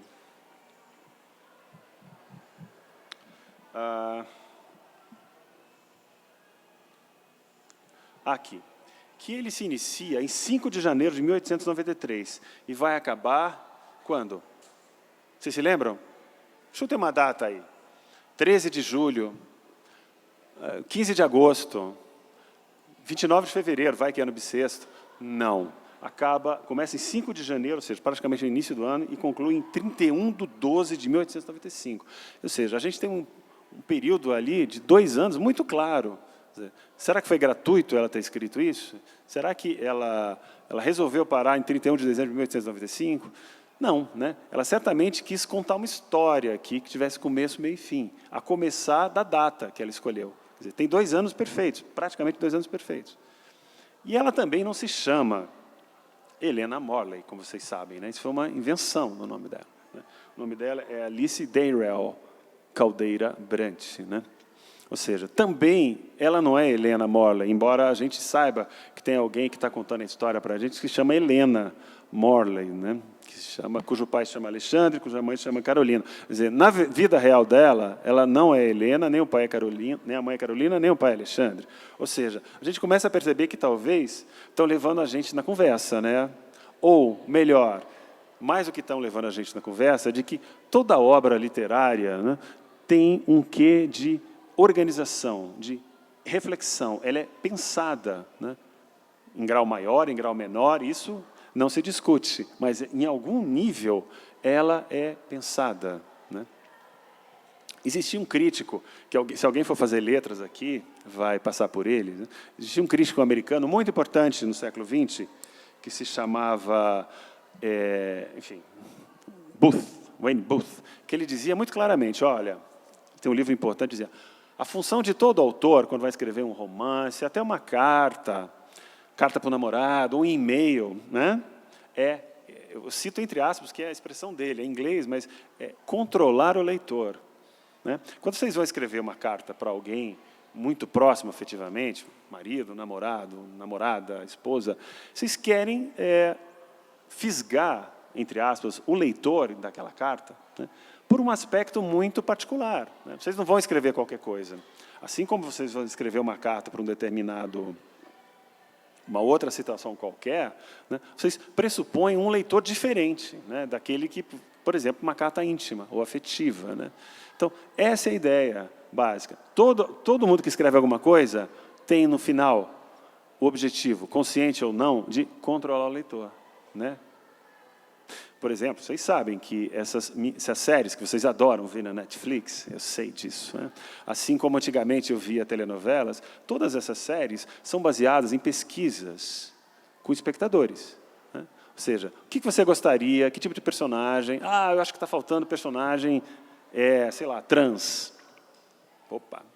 O percentual de X pessoas, né, chegou à conclusão de que falta, ali precisamos, é uma tendência social que estamos registrando nessa pesquisa, então vamos botar um personagem X, assim, né, ou uma situação Y, né? Ou seja, a indústria de massa, filmes e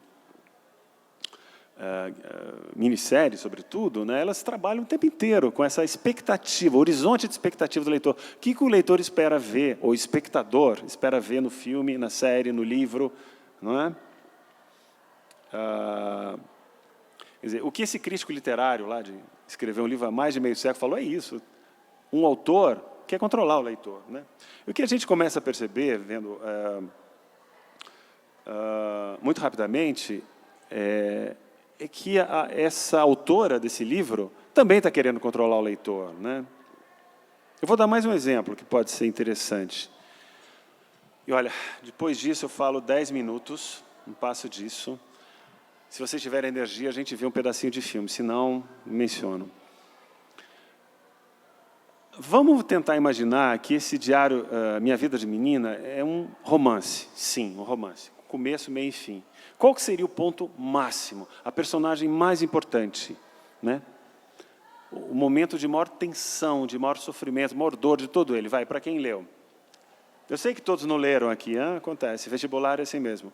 Mas qual seria, na opinião de vocês? A avó. Né? A gente está chegando no fim, então eu vou ler um trecho um pouco maior. O momento, a descrição da morte da avó, é um dos momentos mais tocantes desse livro. Né? É de uma beleza, de um sofrimento, de uma dor. Né? Tanto que depois da descrição da morte da avó, não sei se vocês se lembram, dali 40 páginas, acabou o diário, não tem mais diário. Né? A partir dali, da descrição da morte da avó, a narradora começa a descrever várias outras mortes de personagens secundários da vida ali, da vida do Diamantino, começam a morrer. Ela passa a ter um clima, né, muito melancólico e soturno, né, e dali a pouco acaba. Né? É um momento ali decisivo desse livro. Né? E vocês se lembram também que, após a morte da avó, a família começa a se desagregar, porque eles querem a herança. Né? Quer dizer, então, tem assim, um tom melancólico, né? Várias mortes passam a ser contadas, o diário acaba logo em seguida, né? E a família, a grande família, que era o esteio, né, daquela menina, começa a se desagregar, né, por conta do dinheiro que entrou ali. Né? Olha a importância da morte da avó. E veja como ela descreve isso. Né?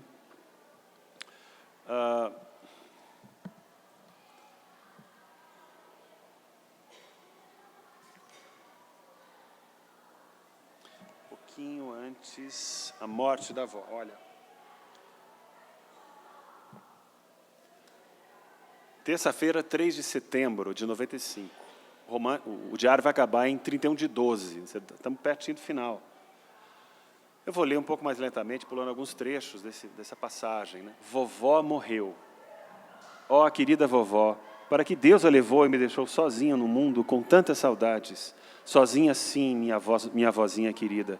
Pois não era a senhora a única pessoa que me compreendeu até hoje?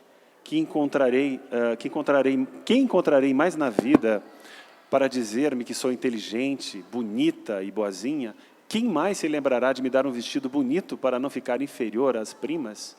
Quem discutirá com mamãe, procurando sempre defender-me e achando em mim qualidades, quando os outros só encontravam defeitos? Sinto, minha vozinha querida, que de todos os netos, só eu sofri tanto a sua perda. Disse isso mesmo aos primos, e eles responderam: você era a única querida. Por que a senhora queria tanto a mim, que sou a mais ardilosa das netas, a mais barulhenta, e que mais trabalho lhe dava? Lembro-me agora, como remorso, do esforço que a senhora fazia todas as noites para me tirar do brinquedo e me pôr de joelhos à hora do terço. Mas agora lhe confesso, aqui em segredo, que era uma hora de sacrifício que a senhora me obrigava a passar. Até raiva eu sentia, quando depois de rezar o terço, com todos os méritos contemplados, ficavam minhas tias e a hipócrita da Chiquinha a lembrar todos os parentes mortos, para rezarmos um Padre Nosso ou Ave Maria por alma de cada um. Mas sei, vovó, que apesar de tudo que eu fazia, a senhora sentia em mim a afeição que eu lhe tinha e via o sofrimento pintado no meu rosto quando eu a via doente. Também eu via a sua alegria quando chegava da escola e entrava correndo para lhe contar as minhas notas. Agora que estou aqui me desabafando, é que me vem à memória toda a sua ternura, toda a sua bondade para comigo. Vem-me a ideia um dia em que a comparei à Nossa Senhora. Né? Ou seja, esse é o ápice. Né? A gente tem 3 páginas que ela vai se descrevendo longamente a morte da avó. Né? Quer dizer, um espaço muito grande para um diário que muda de assunto o tempo inteiro. Ela fica ali 3 páginas só falando, lamentando a morte da avó. Né? Vamos chegar agora ao final, muito rapidamente. Então, quando a gente lê essa história chamada Minha Vida de Menina, a gente descobre que o ápice dela, que o momento de maior tensão, de maior, é um termo grego, feio, mas chama pathos, que é um momento de dor, de sofrimento, né, de angústia, né, é esse. Né? O momento de pathos é a morte da avó, que faz desandar a família, que pinta de melancolia todo o restante, né, do diário, e que o diário vai acabar logo em seguida, né. Ora, para acabar, quando a gente vai ler esse diário, a gente vai ler a nota da primeira edição, que é de 1942, a autora escreve uma pagineta, bem curtinha, eu vou ler dessa vez. Estamos acabando, gente, já vai acabar. Manda um WhatsApp aí que em 10 minutos estamos livres aqui. Quando saiu a primeira edição, né, vocês se lembram, isso aqui, ela diz a autora, eu achei os escritos de Menina, publiquei agora, em 1942, e ela fez uma nota, em 1942, apresentando o diário. Ela vai falar. E como, entre outras coisas, né, e como a vida era boa naquele tempo, quando o desabafo, quantas queixas, quantos casos sobre os tios, as primas, os professores, as colegas e as amigas, coisas de que não poderia mais me lembrar, depois de tantos anos, que encontrei agora nos meus cadernos amigos. Né? Relendo esses escritos, presta atenção, esquecidos por tanto tempo, vieram-me lágrimas de saudades de meus bons pais, de minha boa avó e de minha admirável tia Medi, a mulher mais extraordinária que já conheci até hoje e que mais influência exerceu sobre mim, pelos seus conselhos, pelo seu exemplo. Ora, o que vocês acham disso? Quando a gente lê o romance, a grande personagem é a avó, que ela frequenta, que vai todos os dias depois da aula, é o momento de maior dor e sofrimento quando a avó morre, né? A tia Medi, quando aparece muito menos, e quando aparece é uma mala sem alça, né? Que o tempo inteiro, senta aí, não é assim que senta, não é assim que faz. Mas, quando ela está velha, já com 60 anos, 70, como eu estou me aproximando dessa idade, eu não gosto de chamar de velho, como ela já está na terceira idade, né? Ela vai, quando vai finalmente publicar o seu diário de menina, ela diz que a grande personagem dela foi quem? A Medi. Né? Por que será que isso acontece? E eu deixo essa pergunta para vocês para encerrar. Por que acontece? Eu tenho uma hipótese. Né? Essas duas personagens, né, que orbitam, que giram em torno da nossa Helena, da nossa meninota, a avó que ela amava, idolatrava, e a tia Medi, que é importante e que a trata muito bem também, são dois modos de ver a civilização, dois modos de ver a cultura do Brasil. A avó é aquela que viveu e cresceu, que ganhou dinheiro na época da escravidão, que vivia cercada da família, do padre, ela ia à missa. Lembra que o padre rezava, ela podia assistir à missa da janela da sua casa, que era de frente à igreja, ou seja, que vivia nesse ambiente de família, religião, não é? Cercada de mão de obra escrava, né? Até o fim da escravidão, enquanto o outro exemplo para a Helena é a Medi, que é aquela mulher de origem inglesa, né? Que valoriza um outro padrão de civilização, que acha que a mulher tem que ser autônoma, trabalhar, ganhar o seu próprio sustento, de modo que ela possa ser uma mulher autônoma, íntegra. Né? Ou seja, a gente tem dois padrões de civilização totalmente distintos. A avó de um lado, o passado, e a tia Medi, o futuro.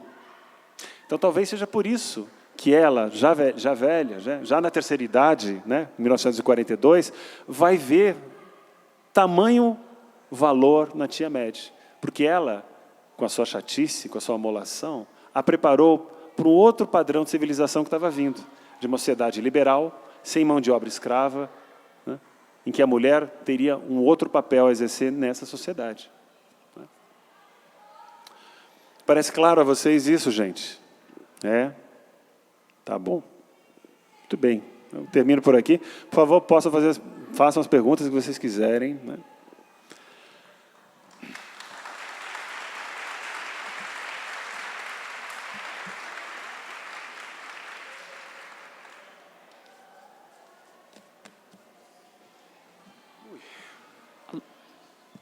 Funcionando, tá funcionando. 3 perguntas, tá, pessoal?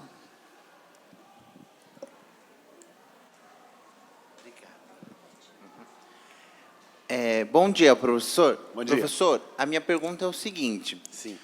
No filme, tem uma parte da família reunida, tal, tá? E ela castigada.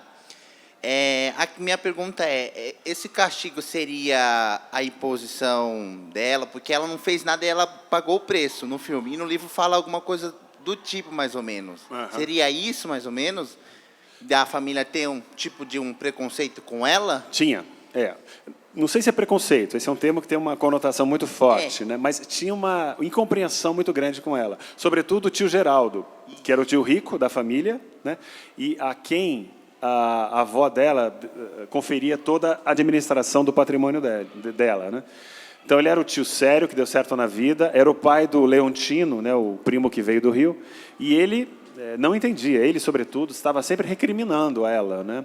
Mas a própria mãe, a Carolina, também recriminava várias vezes. Você só quer saber de festa, acha que o mundo vai acabar amanhã, né? Sim, havia uma incompreensão por parte dos seus, daquela pequena sociedade, né, ancorada em família e religião, em relação a ela, sim. Obrigado. Não por nada.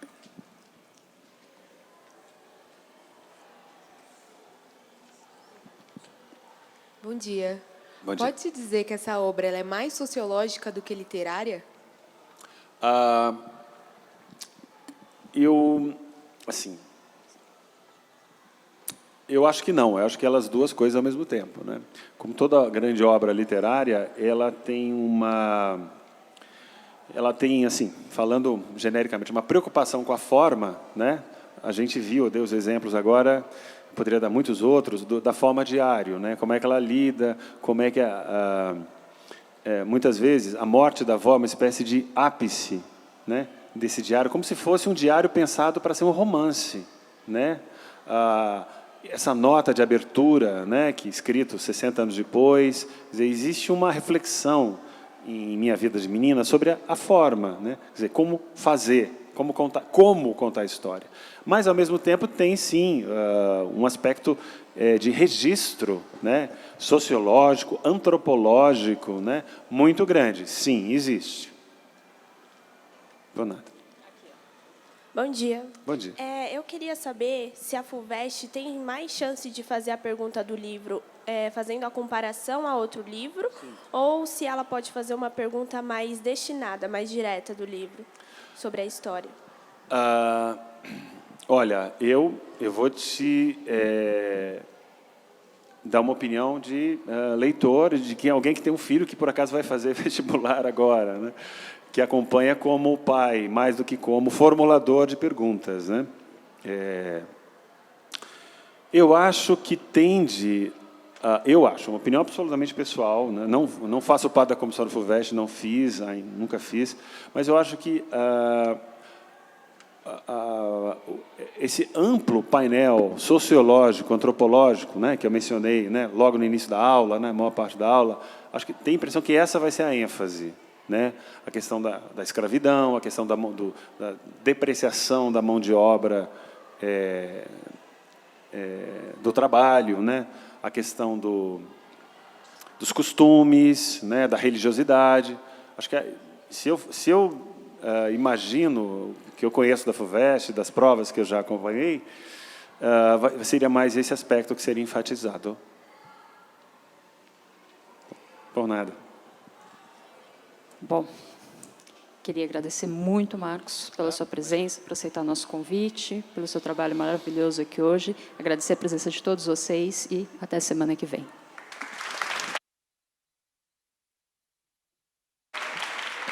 Acabei me cedendo um pouco no tempo aqui.